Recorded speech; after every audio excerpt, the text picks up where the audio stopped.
খবর শুনছেন দুর্গাপুর সংবাদ চ্যানেল থেকে। আজ বুধবার 9 তারিখ। জানাবো আজকের বাছাই করা গুরুত্বপূর্ণ 10টি তাজা খবর। শুরুতেই হেডলাইন। ভোট লুঠে ডায়মন্ড হারবার থমথমে, অভিষেকের নাম জড়িয়ে হাইকোর্টে বিস্ফোরক মামলার শুনানি শুরু। ওয়াকফ আইনে দেশ জোড়া ঝড়, কেন্দ্রের চমকপ্রদ চাল, সোজা সুপ্রিম কোর্টে ক্যাভিয়েট দাখিল। জঙ্গিপুরে আগুনে ফুঁসছে জনতা, পুলিশের উপর ইট বৃষ্টি, গাড়িতে আগুন, ওয়াকফ আইন ঘিরে রণক্ষেত্র রাজপথ। বাস উল্টে মরণযাত্রা শ্রীরামপুরে, 33 জন রক্তাক্ত, এক যাত্রীর নিথর দেহ উদ্ধার, আতঙ্কে শহর। চুপ থাকলে ডুবে মরবে, মমতাকে একহাত নিয়ে চাকরিহারাদের বিস্ফোরক বার্তা প্রাক্তন বিচারপতির। ব্যবসায়ী অপহরণে কাঁপল আসানসোল, টোপে পা দিলেও পুলিশি তৎপরতায় রক্ষা, নাটকীয় উদ্ধার কয়েক ঘন্টায়। শুভেন্দুর কাটআউটে জুতোর মালা কালি, রাজভবনের সামনে মানুষের জবাব, বলছে তৃণমূল।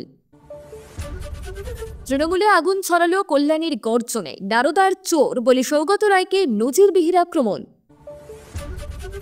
চাকরি না পেয়ে বিজেপির মঞ্চে ফুঁসে উঠলেন শিক্ষিকা, কাঁদতে কাঁদতে কাঁপালেন রাজনীতি। ডিজি নিয়োগে দিল্লির দাদাগিরি শেষ, রাজ্যের হাতে ক্ষমতা তুলে দিতে চলেছে মমতার সরকার।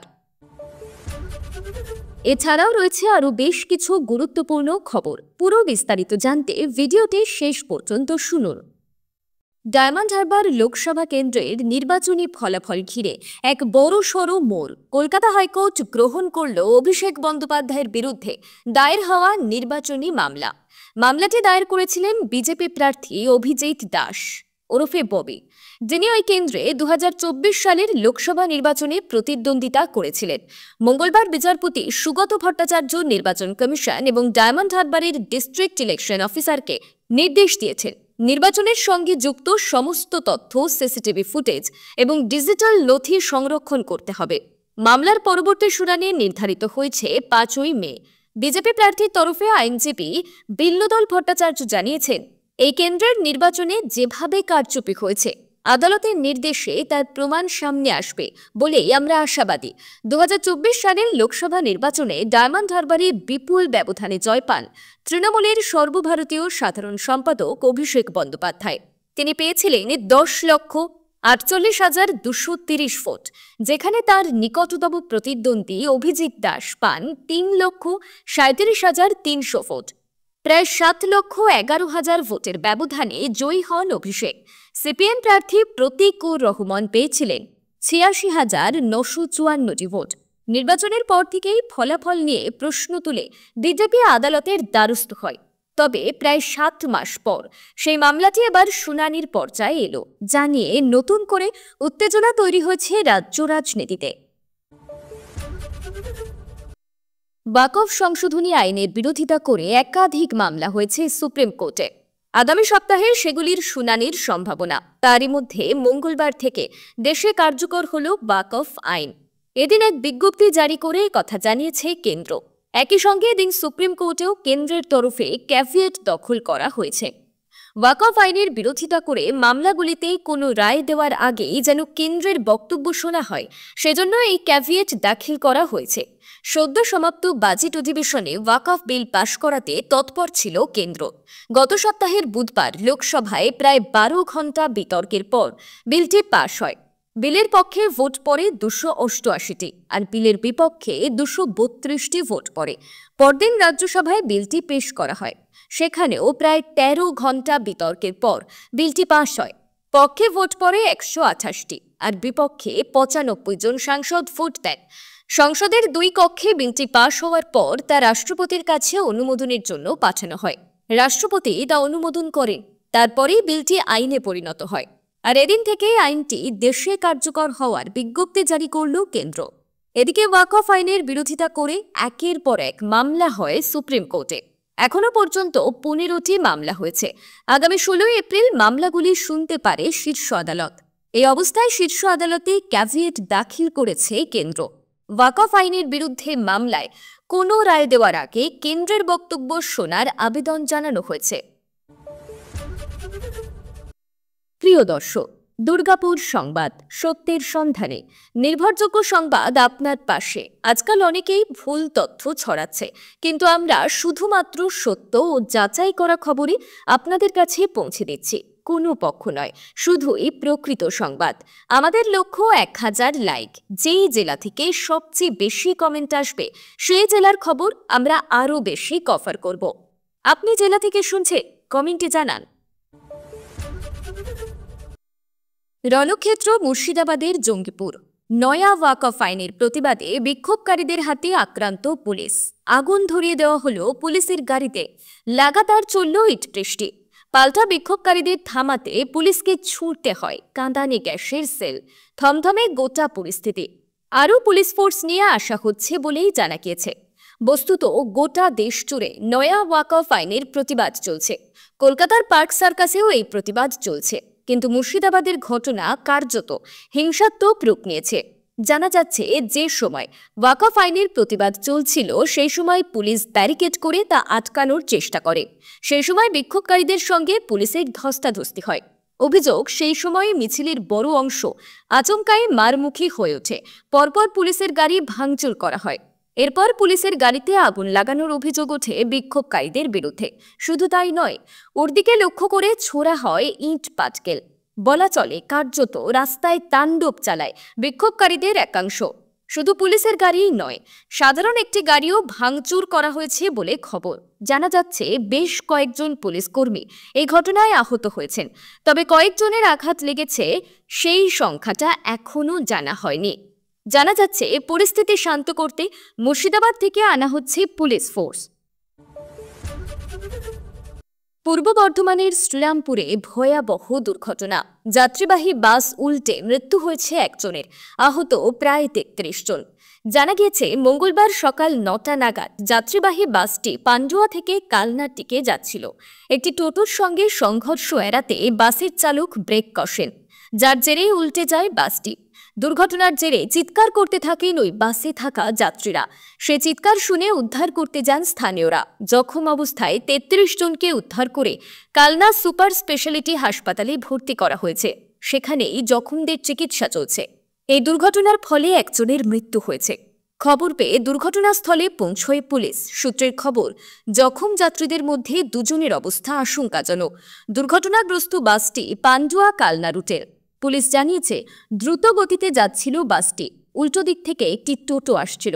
সংঘর্ষ এড়াতে ব্রেক কষেন বাসের চালক, যার অভিঘাতে আচমকায় নিয়ন্ত্রণ হারিয়ে উল্টে যায় বাসটি। ইতিমধ্যেই তদন্ত শুরু করেছে পুলিশ। দুর্ঘটনার জেরে কালনা পান্ডুয়া রুটে বেশ কিছুক্ষণ তীব্র যানজটের সৃষ্টি হয়। 2016 সালের স্কুল সার্ভিস কমিশনের অর্থাৎ এসএসসি প্যানেল বাতিল করেছিল কলকাতা হাইকোর্ট, যা পরে সুপ্রিম কোর্টও বহাল রাখে। যোগ্য ও অযোগ্য প্রার্থীদের আলাদা করা না যাওয়ার কারণে বহু চাকরিপ্রাপ্ত প্রার্থী চাকরি হারান। এই প্রেক্ষিতে আবারও বড়সড় আন্দোলনের বার্তা দিলেন তমলুকের বিজেপি সাংসদ ও কলকাতা হাইকোর্টের প্রাক্তন বিচারপতি অভিজিৎ গঙ্গোপাধ্যায়। সম্প্রতি সংগ্রামী যৌথ মঞ্চের প্রতিনিধিদের সঙ্গে সাক্ষাৎ করেন অভিজিৎ। সঙ্গে ছিলেন বিজেপি নেতা ও আইনজীবী কৌস্তব বাগচি। সেখানে চাকরিহারাদের উদ্দেশ্যে তিনি বলেন, সকলকে একজোট হয়ে আন্দোলনে নামতে হবে, না হলে সবাই ডুবে মরবে। রাস্তায় অনশন ও অবস্থান বিক্ষোভের মাধ্যমে চাপ তৈরির কথাও বলেন তিনি। অভিজিৎ গঙ্গোপাধ্যায় রাজ্যের শিক্ষামন্ত্রী ব্রাত্য বসু এবং এসএসসি চেয়ারম্যানকে বিদ্রোহের বার্তা দিয়ে বলেন, মুখ্যমন্ত্রী সবকিছু নিয়ন্ত্রণ করছেন। তিনি সবার হাত পা বেঁধে রেখেছেন, তাই এখন সত্যের পক্ষে দাঁড়াতে হবে। তিনি আরও জানান, আগে থেকেই তিনি মুখ্যমন্ত্রীকে দিদি বলে আহ্বান জানিয়ে একটি নিরপেক্ষ কমিটি গঠনের প্রস্তাব দিয়েছিলেন, যারা যোগ্য এবং অযোগ্য প্রার্থী চিহ্নিত করবে। কিন্তু মুখ্যমন্ত্রী নিজেই কমিটি গঠন করলে তা নিরপেক্ষ হবে না, কারণ তিনি সেখানে নিজের অনুগামীদের বসাবেন বলে অভিযোগ অভিজিতের। তিনি বলেন, সিবিআই যে মাদার ডিস্ক উদ্ধার করেছে সেটিকে বৈধ বলে মেনে স্কুল সার্ভিস কমিশনের উচিত সেটিকে তাদের ওয়েবসাইটে আপলোড করা। সেই তালিকা সুপ্রিম কোর্টে পেশ করে যোগ্য অযোগ্য বাছাই করা সম্ভব। এইভাবে ফের একবার চাকরি বাতিল হওয়া প্রার্থীদের আন্দোলনের পথে নামতে আহ্বান জানালেন প্রাক্তন বিচারপতি তথা বিজেপি সাংসদ অভিজিৎ গঙ্গোপাধ্যায়। অপহরণের খবর পাওয়ার কয়েক ঘন্টার মধ্যেই অ্যাকশন। অপহৃত ব্যবসায়ীকে উদ্ধার করে প্রাণ বাঁচালো পুলিশ। একই সঙ্গে 4 অপহরণকারীকে গ্রেপ্তার করেছেন তদন্তকারীরা। ধৃতদের থানায় আনার পর তীব্র চাঞ্চল্য ছড়ায় এলাকায়। জড়ো হন স্থানীয়রা। অপহরণকারীদের গাড়িতে ভাঙচুর চালায় উত্তেজিত জনতা। পরে পরিস্থিতি নিয়ন্ত্রণে আনে পুলিশ। পুলিশ সূত্রে জানা গিয়েছে, মঙ্গলবার সকালে সালানপুর থানার কালীপাথর এলাকার এক পশু ব্যবসায়ী শামসুর আনসারিকে শেষ সীমানার গ্রাম ধানগুড়ি এলাকা থেকে অপহরণ করে দুষ্কৃতীরা। তাকে টোপ দিয়ে ঘটনাস্থলে ডাকে অপহরণকারীরা। সেই ফাঁদে পা দিয়ে ঘটনাস্থলে পৌঁছন শামসুর। পরিবারের দাবি, অপহরণের পর মুক্তিপণ চেয়ে অপহরণকারীরা বারবার ফোন করতে থাকে। বিষয়টি পুলিশকে জানায় পরিবার। জায়গাটি জামুলিয়া থানার অন্তর্গত হওয়ায় খবর পাওয়ার সঙ্গে সঙ্গে তদন্তে নামে পুলিশ। কয়েক ঘন্টার মধ্যেই জামুলিয়ার কুলটির শ্মশান থেকে অপহৃত শামসুরকে উদ্ধার করা হয়।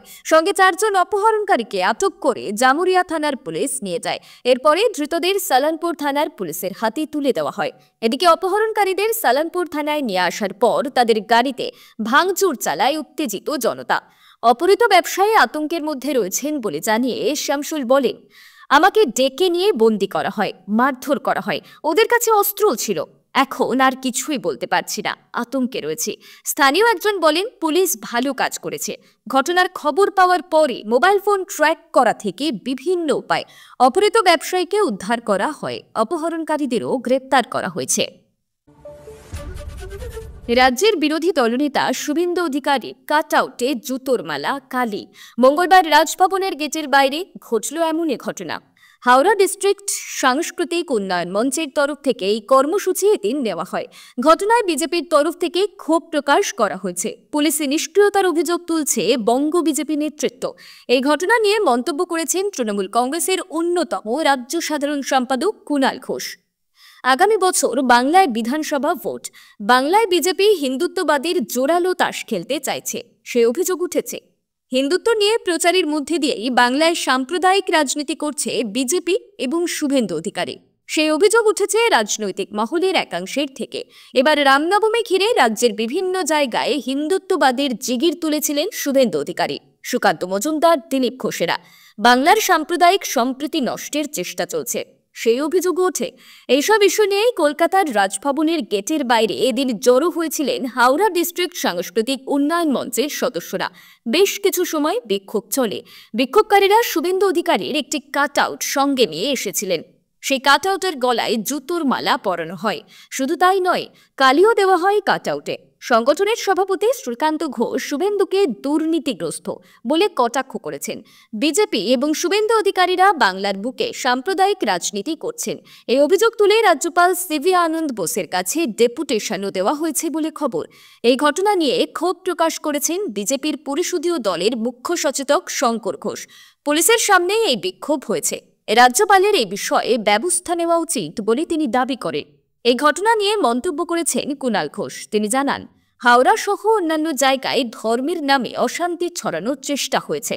সেই জায়গার মানুষেরাও বিক্ষোভ দেখানোর অধিকার রেখেছে। আগামী বছর রাজ্যে বিধানসভা নির্বাচন। তার আগে তৃণমূল কংগ্রেসের অন্দরে নজিরবিহীন দ্বন্দ্ব প্রকাশ্যে। দলেরই 2 প্রবীণ সাংসদ মুখোমুখি। শ্রীরামপুরের তৃণমূল সাংসদ কল্যাণ বন্দ্যোপাধ্যায় সরাসরি দমদমের সাংসদ সৌগত রায়কে নারদার চোর বলে কটাক্ষ করেন। তিনি অভিযোগ করেন, সৌগত রায় নারদা কাণ্ডে টাকা নিয়েছেন এবং তার চরিত্র নিয়েও প্রশ্ন তোলেন। শুধু সৌগত রায় নয়, এক তৃণমূল মহিলা সাংসদকেও নাম না করে আক্রমণ করেন কল্যাণ। বলেন, আমায় জেলে ঢোকানোর হুমকি দিয়েছেন, আমার মেয়েকে নিয়ে মিথ্যে কথা বলেছেন। উনি শুধু মোদি আর আদানির কথা বলেন। কল্যাণ বন্দ্যোপাধ্যায় আরও অভিযোগ করেন, দলের এক সাংসদ সংসদের ভিতরে ভিডিও রেকর্ড করে বাইরে ফাঁস করেছেন। বলেন, আমি সংসদে লড়াই করি, একটা অধিবেশনে না এলে বুঝবে কি হয়। তিনি স্পষ্ট বলেন, আমার ভুল হলে দিদি বলুন, ইস্তফা দিয়ে চলে যাব।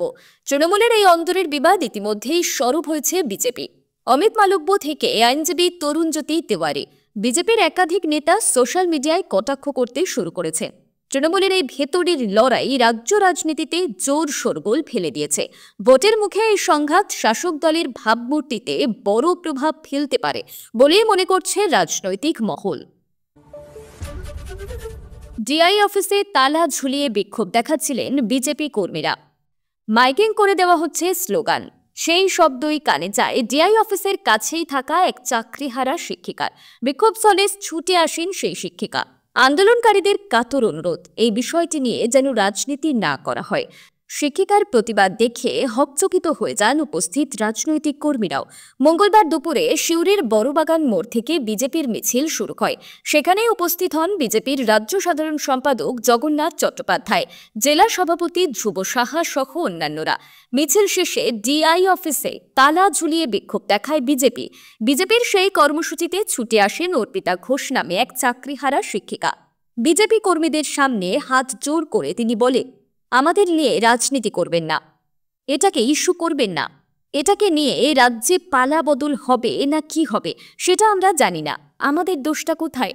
আমরা কোনো এজেন্টকে টাকা দিইনি, সেটাই কি আমাদের দোষ? আমাদের বাঁচান।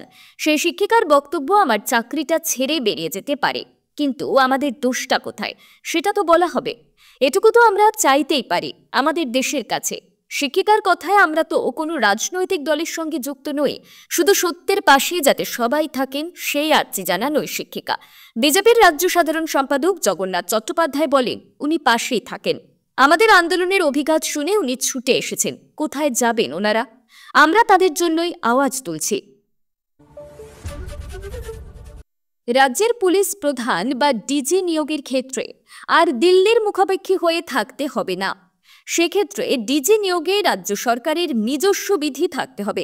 সূত্রের খবর, এবার সেই নয়া বিধি প্রণয়নের প্রস্তাবে অনুমোদন দিল রাজ্য মন্ত্রিসভা। নবান্ন সূত্রে খবর, ডিজি নিয়োগে স্বাধীনভাবে নয়া বিধি প্রণয়নের ক্ষেত্রে একটি কমিটি তৈরি করা হবে, যার শীর্ষে থাকবেন হাইকোর্টের অবসরপ্রাপ্ত একজন বিচারপতি, থাকবেন মুখ্য সচিব ও স্বরাষ্ট্র সচিব, অবসরপ্রাপ্ত ডিজি সহ আরও কয়েকজন সদস্য। এতদিন পর্যন্ত রাজ্য পুলিশের ডিরেক্টর জেনারেল বা ডিজি নিয়োগের ক্ষেত্রে রাজ্যকে সিনিয়র পুলিশ কর্তাদের নামের তালিকা পাঠাতে হতো কেন্দ্রীয় সরকারকে। সেই তালিকা খতিয়ে দেখে ইউনিয়ন পাবলিক সার্ভিস কমিশন বা ইউপিএসসি 3 জনের নাম প্রস্তাব করত। সেই 3 পুলিশ কর্তার মধ্যে থেকেই একজনকে বেছে নিতে হতো রাজ্য সরকারকে। বিশেষজ্ঞরা জানাচ্ছে, 2006 সালে প্রকাশ সিং মামলায় সুপ্রিম কোর্ট বেশ কিছু নির্দেশ দেয়। এই নির্দেশের লক্ষ্য ছিল রাজ্যে পুলিশ বাহিনীর নেতৃত্বে স্বচ্ছতা, যোগ্যতা এবং স্থিতিশীলতা নিশ্চিত করা। রাজ্যে নয়া বিধি প্রণয়ন করলে আর কোনো নামের তালিকা ইউপিএসসিকে পাঠানোর প্রয়োজন পড়বে না। রাজ্যের এমন পদক্ষেপ প্রশাসনিক ক্ষেত্রে অত্যন্ত গুরুত্বপূর্ণ বলেই মনে করছেন বিশেষজ্ঞরা। ইতিমধ্যে বেশ কয়েকটি রাজ্য বিধি প্রণয়ন করে তার ভিত্তিতে ডিজি নিয়োগ করছে। এবার রাজ্য সরকারও সেই বিধি তৈরির পদক্ষেপ শুরু করল। খবর আজকের মতন এই পর্যন্তই। ধন্যবাদ।